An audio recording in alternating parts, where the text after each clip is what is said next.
प्रणाम, नमस्ते। आज का topic the hidden mate in her DNA.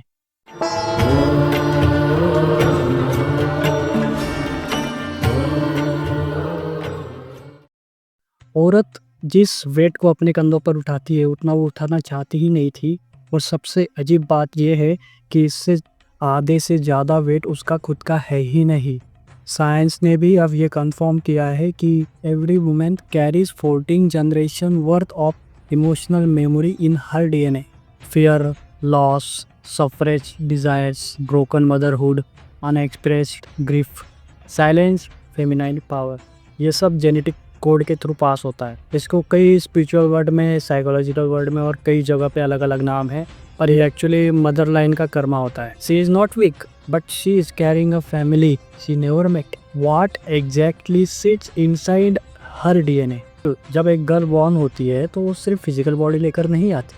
She receives her mother's emotional memories, stress, fear, unspoken dreams, बहुत सारी चीज़ें जो स्टक है उनके माँ के पूरे जनरेशन को लेकर। ये सब कुछ all stored in her cells. Her grandmother survivor imprints 1950 से लेके अब तक के सारे उम्र के पेन उसके नर्वस सिस्टम में चिपक जाता है। 1950 से लेके अब तक का पेन, फ्रस्ट्रेशन, जेंडर स्ट्रगल्स सब डॉटर के नर्वस सिस्टम में चिपक जाता है। Main thing is her ancestors कार्मिक ब्लूप्रिंट भी जहाँ जहाँ फेमिनाइन ऑपरेस्ड हुई वहाँ एक जेनेटिक डेंट पड़ता गया। इससे बनता है block, marriage block, love block, fear, love fear. एक ब्लॉक पैटर्न अपने आप में ही विकसित हो जाता है। Hyper independence, over giving, emotional exhaustion, body tension, वॉर्म issues, spine issues, breath contraction, और सबसे ज़्यादा देखा जाने वाला बिल्कुल आम चीज़ लगने लग गई अब सबको, वो है ब्रीथ का प्रॉब्लम। ब्रीथ बिल्कुल सर्वाइवल मोड में चली जाती है, कई बार ब्रीथ अटक जाती है। अगर आपने पिछले वीडियो देखे होंगे तो ये सिंगर्स के साथ भी नहीं है, boy also in this situation, but लड़कियों के साथ में ज़्यादा गहराई से होता है।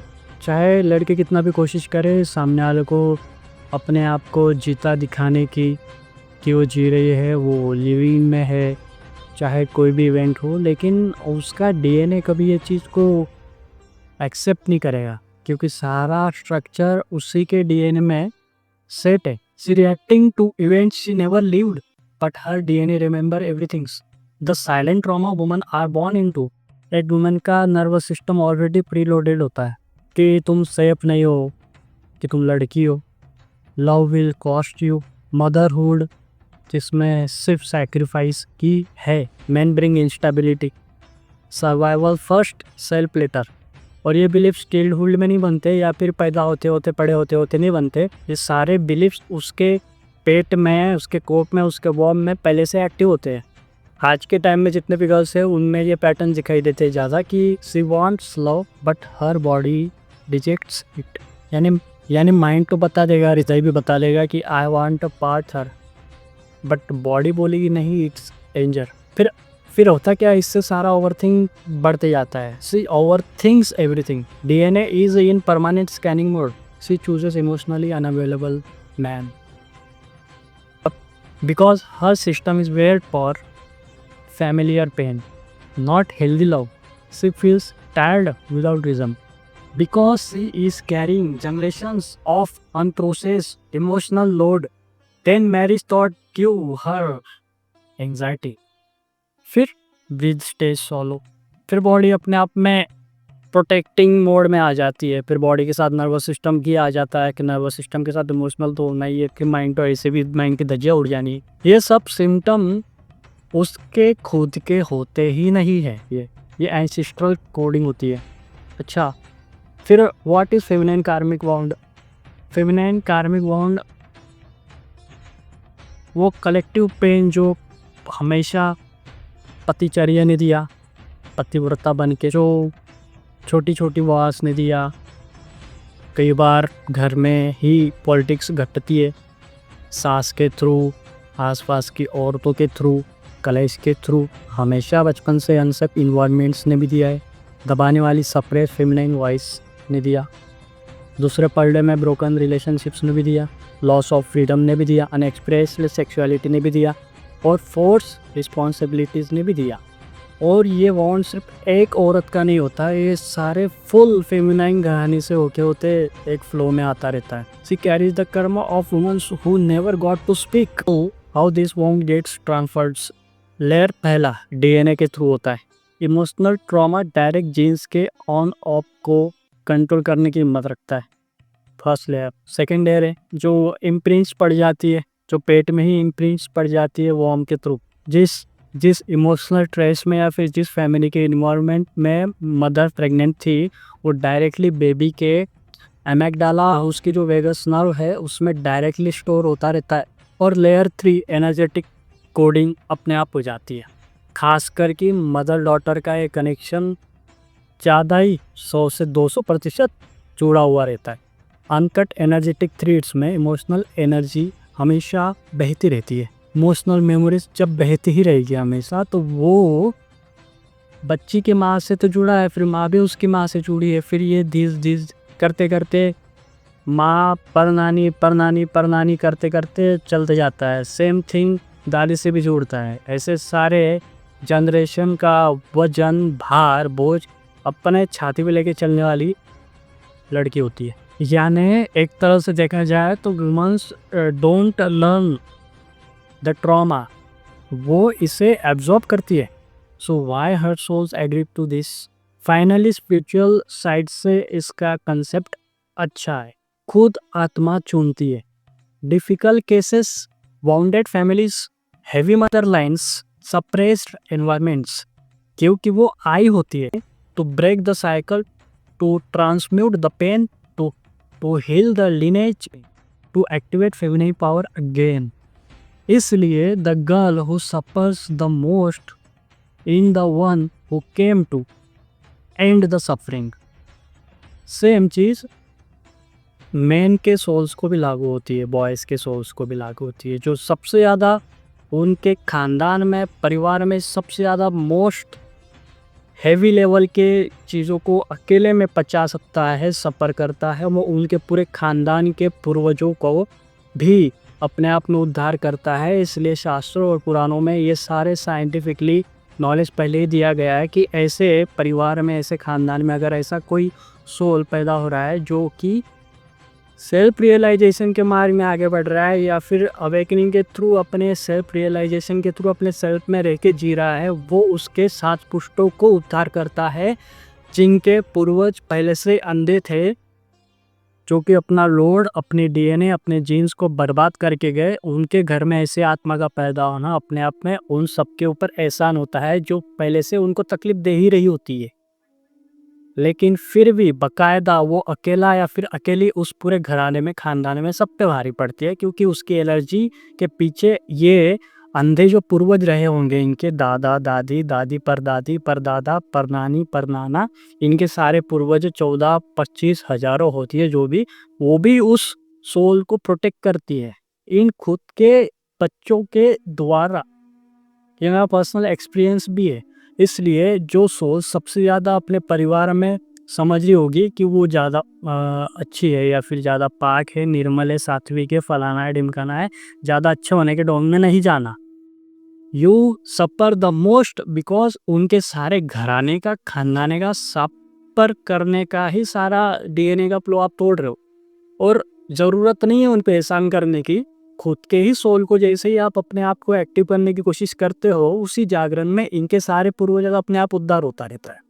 इसलिए भी कहीं ना कहीं बैकअप से आपको प्रोटेक्शन मिलती है। घर में अगर आपने कोई इच्छा करी होगी चाहने की, मांगने की, तो आपको तुरंत दे दिया जाएगा, बजाय और रिलेशन जितने आपके फैमिली मेम्बर होंगे उनको नहीं मिलेगा, लेकिन आपको मिलेगा। इनके सारे पूर्वज आपके पीछे हाथ धोके पड़े रहते हैं ताकि वो उस गंदे वाले लोग से छूट जाए आपके भले किए गए कर्मों के थ्रू, ताकि उनका डीएनए अनलॉक हो, आपके स्पाइन में उनका डीएनए चल रहा है। इस चीज़ को हमेशा याद रखना। कभी भी अपने अवेकनिंग पाथ को ऐसे चमगादड़ों के कारण नहीं छोड़ना, जो कि खुद उनके पूर्वजों के द्वारा की गई मिस्टेक्स है। कैसे वो लड़की या फिर लड़का उस डीएनए पैटर्न को कट करेगा, ब्रेक करेगा। ब्रीथ वर्क आएगा ही आएगा। अगर आपको वार्म रिलीज करना है, कोक से आए हुए सारे पैटर्न्स को तोड़ना है, ब्रीथ वर्क। कभी भी चेस्ट से सांस नहीं लेनी है, अपने बेली से सांस लेनी है, जिससे आपका एंसेस्ट्रल वाला कनेक्शन, कोडिंग वाला टूट जाता है। क्योंकि आप अपने केंद्र में आते हो तो फियर वाली सेंटर गायब हो जाती है। डीप बेली ब्रीदिंग डेली करोगे, अपने नाभि से श्वास लोगे, दिन में 24 घंटों में आपने 50 बार भी उसकी तरफ ख्याल करके श्वास ली, तो आपके पूर्वजों का फियर भी आप कट कर रहे हो। सेकेंड है मदर लाइन फॉरगिवनेस का रिचुअल। डायरेक्ट मना करना, डायरेक्ट कॉन्ट्रैक्ट को साइन करके उसको तोड़ना, ताकि उस कॉन्ट्रैक्ट को रिपीटिवली आपको फेस ना करना पड़े। माँ मैं आपके सारे ट्रॉमों को, सारे प्रेशर को, सारे डार्कनेस को फेस नहीं कर सकती, और ना ही कर रही हूँ, और ना ही करती हूँ, और ना ही करता हूँ, ना ही कर रहा हूँ। थर्ड है बाउंड्री एक्टिवेशन। हम जिस परिवार को चूज करते हैं सोल लेसन्स के लिए, उनके ना फैमिली में, उनके खानदानों में सारे भोगी पड़े रहते हैं, तो उनमें कोई बाउंड्रीज होती नहीं है। तो सबसे पहला तो थर्ड लेवल का होता है, थर्ड लेवल का डायरेक्ट बाउंड्रीज बनाना। आप जैसे ही बाउंड्रीज बनाते हो, उनके छक्के पक्के उड़ जाते हैं। इस जोन को डायरेक्टली हील करना है तो आप डायरेक्ट काम कर सकते हो अपने हीलिंग के लिए, अपने ब्रीथ पर, फिर बॉडी, फिर नर्वस सिस्टम पर। उसमें से कुछ चीज़ें जो मैं जानता हूँ वो नॉर्मली तौर पे बता रहा हूँ, आप खुद इस पर रिसर्च कर सकते हो। बजाय ये ना करके पिछली वाली साधना की वीडियो भी देख लोगे, वो भी आपको हेल्प करेगी। बिकॉज उसमें प्राण शुद्धि का मेथड दिया हुआ है, जो कि सीक्रेट टेक्निक्स है, उसका छोटा सा ही मैंने कुछ शेयर किया हुआ है, वो भी आपको हेल्प करेगा। और इसके साथ ये भी सुन लो, ट्रॉमा जब मूवमेंट में है तो आप उसके साथ साथ हीलिंग मूवमेंट भी लगा दो। हीलिंग मूवमेंट यानी जो आप अभी हीलिंग के लिए काम करोगे ना, वो ट्रॉमा के मूवमेंट के साथ जब पैरेलल हो जाएगा तो ट्रॉमा वाला मूवमेंट गायब हो जाता है, हीलिंग मूवमेंट बरकरार रहेगा। तो ये डीएनए आपका क्लोज हो जाएगा अपने आप से, वो अपने आप से होलीनेस वाली एनर्जी आपके डीएनए में, आपके स्पाइन में चली जाएगी। तो ओल्ड वाला कर्मा बर्न हो जाता है। कर्मा को जलाना इसी तरीके से होता है। और एक चीज़ तो हीलिंग के चीज़ों से भी पता चल जाती है कि आप जो पेन कैरी कर रहे हो वो आपका है ही नहीं, तो बॉन्डेज अपने आप लग जाएंगी। पिताजी और माताजी के साथ जो डीएनए जीन्स अपने आप में आपके ऊपर आ रहे हैं, जो पूर्वजों के डीएनए रहेंगे, वो भी कट हो जाएंगे, क्योंकि आप उसको एक्सेप्ट भी नहीं करोगे। आप अकेले अकेले हो जाओगे। हाँ, अकेले होने से ट्रिगर तो और ज़्यादा होता है आपके खानदानी चपड़गंजुओं को।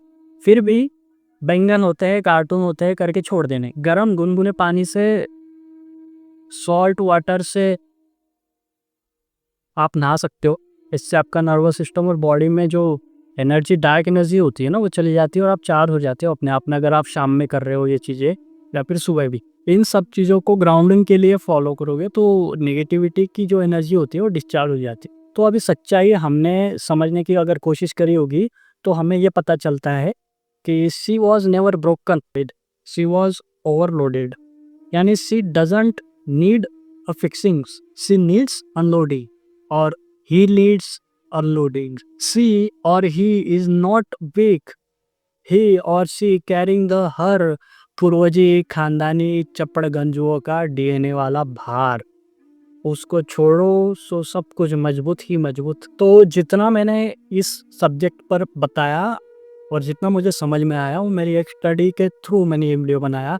अगर इसमें कुछ चीज़ें मिस्टेकली या फिर जितना मुझे अपने स्टडी के थ्रू समझ में आया, वो मैं अवेकनिंग के लिए और सोल ग्रोथ के लिए जो हमें आगे वो बनते हैं ना बाधा, उस डीएनए को समझने के लिए और डीएनए को सही से हैंडल करके हीलिंग के थ्रू अपने पूर्वजों का भी उद्धार करके, क्योंकि हमने जो फैमिली चूज़ करी है, जहाँ पे हम टपके हैं, कहीं ना कहीं वो हमारा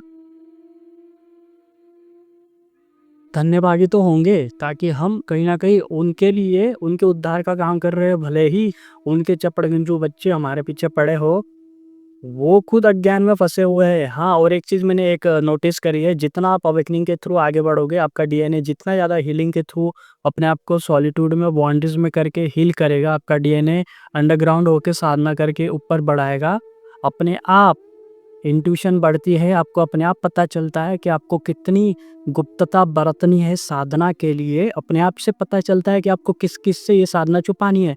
उस वक्त बराबर से आपके रिश्तेदारों को और फैमिली वालों के कुछ ज़ॉम्बीज़ को हल्के से पता चल ही जाता है। ये पूरा एक डार्क एजेंडा होता है फैमिली का, जो फैमिली हम चूज़ करते हैं, क्योंकि ये सोल कॉन्ट्रैक्ट्स होते हैं जहाँ पे हम टपकते हैं। इसमें कभी भी अच्छे और गलत के चक्कर में ना पड़ना, ना ही मैट्रिक्स के कोड्स को समझने की कोशिश करना और ना ही कर्मा के लॉस को समझने की कोशिश करना। सबसे पहले अपना डीएनए इन चप्पड़गंजों के डीएनए से और जीन्स से आज़ाद करके प्राण टेक्निक फॉलो करो या फिर ब्रीथ टेक्निक फॉलो करो। Make your breathe your friend. जब आपका ब्रीथ आपका दोस्त बन जाएगा, वो ब्रीथ आपको सोल से मिला देगा। जब आपका सोल हायर सेल्फ से मिलेगा, हायर सेल्फ का आपको कनेक्शन मिलेगा, तो ग्रेविटी में आप अपने आप में चले जाओगे।